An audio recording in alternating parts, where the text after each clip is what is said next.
साल 2025 पैंडेमिक के बाद इकोनॉमीज रीबिल्ड करने का साल होना था, लेकिन इंडियन सबकॉन्टिनेंट के लिए ये एक पुराने फेस्टरिंग घाव की याद दिलाने वाला साल साबित हुआ। कश्मीर अपनी खूबसूरती के लिए मशहूर एक बार फिर इंडिया और पाकिस्तान के बीच खतरनाक कॉन्फ्रंटेशन का एपिसेंटर बन गया।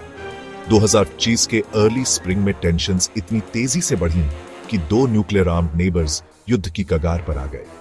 दशकों से मिसट्रस्ट से भरा माहौल, एक्यूजेशंस, मिलिट्री मैन्यूवर्स और एक बड़े कॉन्फ्लिक्ट के ग्रिम स्पेक्टर से और भी भारी हो गया। ये बस एक छोटी मोटी झड़प नहीं थी, ये अलग था, ज्यादा इंटेंस, शायद ज्यादा कैलकुलेटेड। दुनिया हमेशा की तरह सांस रोककर देख रही थी। ग्लोबल कैपिटल से रिस्ट्रेंट की अपील्स आ रही थी, लेकिन ग्राउंड पर वॉर ड्रम्स पीस प्लीज से ज्यादा तेज बज रहे थे। लाइन ऑफ कंट्रोल, वो डिफैक्टो बॉर्डर जो कश्मीरी लैंडस्केप पर एक स्कार की तरह है, एक बार फिर प्लैनेट के सबसे डेंजरस फॉल्ट लाइंस में से एक साबित हुई। सबके मन में सवाल ये नहीं था कि ये फ्लेयर अप कैसे शुरू हुआ, बल्कि ये कि ये कहां जा रहा है और इस ऑलरेडी कॉम्प्लेक्स रीजन में रिन्यूड इंस्टेबिलिटी से किसे फायदा होगा। 2025 एस्केलेशन का इमीडिएट ट्रिगर था द 22nd of April को पहलगाम, इंडियन एडमिनिस्टर्ड कश्मीर के एक पिक्चरेस्क टाउन पर हुआ एक ब्रूटल अटैक। ये पॉपुलर टूरिस्ट डेस्टिनेशन अपनी सीरीन ब्यूटी और अमरनाथ यात्रा पिलग्रिमेज के बेस के लिए जाना जाता है, वायलेंस से शैटर हो गया। रिपोर्ट्स में कई कैजुअलिटीज कंफर्म हुई, जिससे पूरे इंडिया में शॉकवेव्स फैल गईं और टेंशंस इंस्टेंटली बढ़ गई। इस हेनस एक्ट की responsibility the resistance front valley में एक्टिव एक मिलिटेंट ग्रुप ने ली। इंडिया के लिए ये सिर्फ एक आइसोलेटेड टेरर इंसिडेंट नहीं था, इसे एक direct affront, Pakistan sponsored assault on its sovereignty and its people माना गया। इंडिया का रिएक्शन स्विफ्ट और फ्यूरियस था।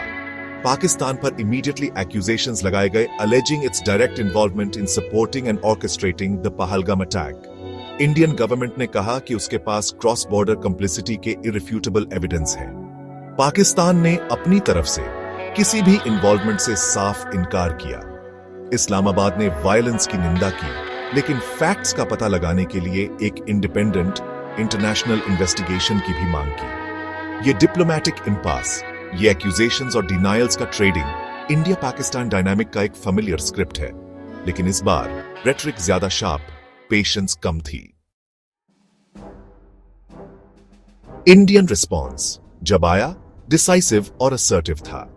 द 7th of May 2025 को इंडिया ने ऑपरेशन सिंदूर लॉन्च किया। इस मिलिट्री एक्शन में लाइन ऑफ कंट्रोल के पार स्थित मिलिटेंट ट्रेनिंग कैंप्स और लॉन्च पैड्स, जिन्हें न्यू दिल्ली ने ऐसा बताया, पर टारगेटेड मिसाइल स्ट्राइक्स शामिल थे। इंडियन गवर्नमेंट ने इसे एक प्रीएम्प्टिव स्ट्राइक बताया, जो फर्दर टेररिस्ट इंकर्जन्स को रोकने के लिए जरूरी था। ऑपरेशन सिंदूर पर पाकिस्तान का रिएक्शन ऑलमोस्ट इंस्टेंटेनियस था। इंडिया द्वारा बताए गए मिलिटेंट कैंप्स के एग्जिस्टेंस से इनकार करते हुए इस्लामाबाद ने इंडियन स्ट्राइक्स को अग्रेशन का एक एक्ट, अपनी सॉवरेंटी का ब्लेटेंट वायोलेशन बताया। द 7th of May और द 10th of May के बीच पाकिस्तान ने ऑपरेशन बनियन और मारसूस नाम से अपने रिटेलिटरी मिलिट्री एक्शंस लॉन्च किए। इस दौरान एक डेंजरस एस्केलेशन देखी गई, जिसमें दोनों sides missile attacks, extensive drone warfare और इंटेंस बॉर्डर स्कर्मिशेस में एंगेज रहे। थैंकफुली कई दिनों की इंटेंस मिलिट्री एक्टिविटी और बैक चैनल डिप्लोमेटिक एफर्ट्स के बाद द 10th of May को सीज फायर अनाउंस किया गया। द 10th of May को मिलिट्री हॉस्टिलिटीज का बंद होना अदर फ्रंट्स पर डी एस्केलेशन में ट्रांसलेट नहीं हुआ। पहलगाम अटैक में पाकिस्तान के एलिज्ड रोल पर अपने स्टैंड पर फर्म, इंडिया ने कई स्ट्रिंजेंट डिप्लोमेटिक मेजर्स लिए। कई पाकिस्तानी डिप्लोमेट्स को न्यू दिल्ली से निकाल दिया गया। इसके अलावा इंडिया ने सभी पाकिस्तानी नेशनल्स के लिए वीजा सर्विसेज सस्पेंड कर दिए। शायद इंडिया द्वारा लिया गया सबसे significant action Indus waters treaty से विथड्रॉ होने का, या कम से कम अपनी कमिटमेंट्स को ड्रास्टिकली रिव्यू करने का अनाउंसमेंट था। पाकिस्तान ने जवाब में इंडियन गुड्स पर ट्रेड रिस्ट्रिक्शंस लगा दी और इंडियन फ्लाइट्स के लिए अपना एयर स्पेस बंद कर दिया। दोनों नेशंस इंटेंस इंफॉर्मेशन वॉरफेयर में उलझे। डिजिटल प्लेटफॉर्म्स पर मिस इन्फॉर्मेशन कैंपेन्स और प्रोपेगेंडा एफर्ट्स बढ़ते गए।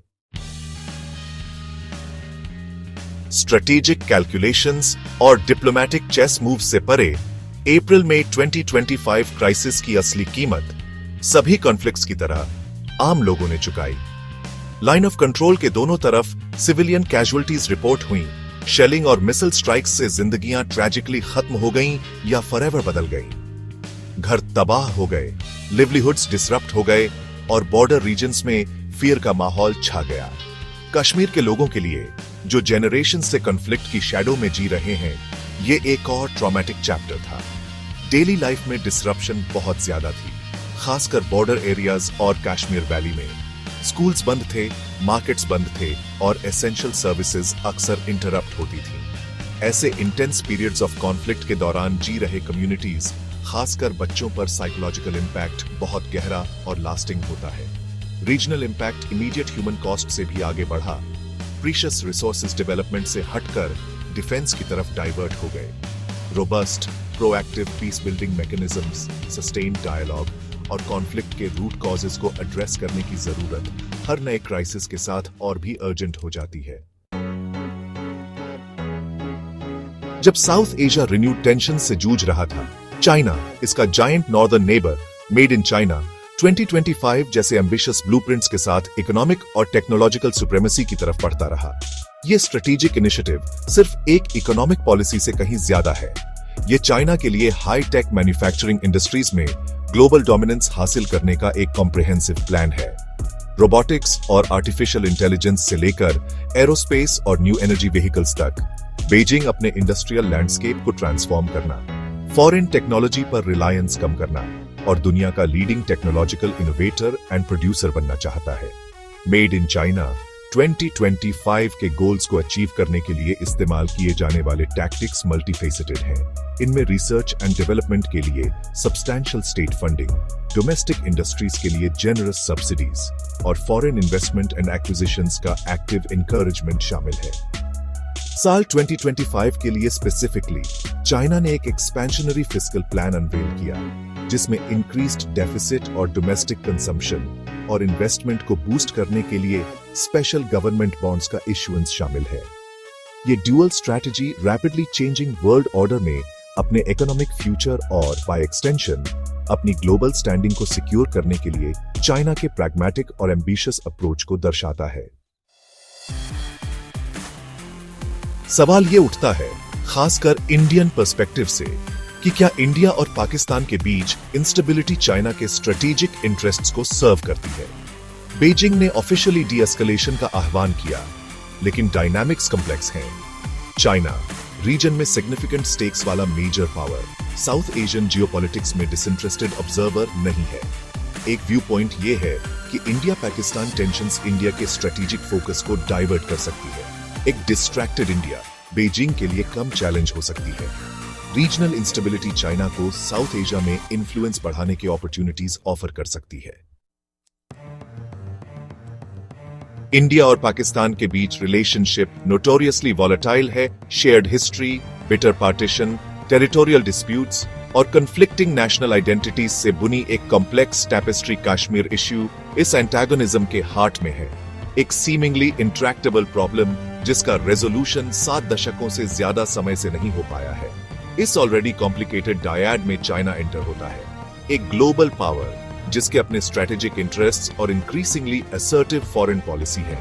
चाइना का पाकिस्तान के साथ रिलेशनशिप पिछले कुछ सालों में काफी डीपन हुआ है, जिसे अक्सर ऑल वेदर फ्रेंडशिप बताया जाता है। इंडिया के लिए पाकिस्तान और ब्रॉडर साउथ एशियन रीजन में चाइना का ग्रोइंग फुटप्रिंट एक सिग्निफिकेंट स्ट्रेटेजिक चैलेंज पेश करता है।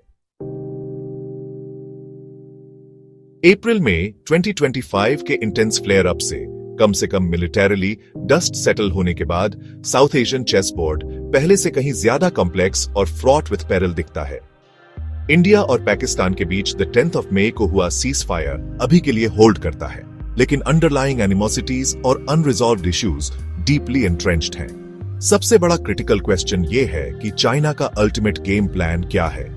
क्या बीजिंग सिर्फ एक अपॉर्चुनिस्टिक प्लेयर है जो इंक्रीमेंटल गेन्स के लिए रीजनल इंस्टेबिलिटी का लेवरेज कर रहा है, या क्या उसकी साउथ एशियन ऑर्डर को अपने एडवांटेज के लिए रीशेप करने की कोई ज्यादा डिलिबरेट लॉन्ग टर्म स्ट्रैटेजी है? Lingering questions abound. क्या 2025 क्राइसिस न्यू दिल्ली और इस्लामाबाद में स्ट्रैटेजीज के फंडामेंटल रीअसेसमेंट की तरफ ले जाएगा? क्या दोनों नेशंस कॉन्फ्लिक्ट के साइकिल से बाहर निकल सकते हैं, या क्या वे परपेचुअल एंटागोनिज्म के लिए डेस्टिन्ड हैं? दुनिया देख रही है, उम्मीद करती है कि ब्रिंकमैनशिप और कॉन्फ्लिक्ट पर विजडम और रेस्ट्रेंट प्रिवेल करे।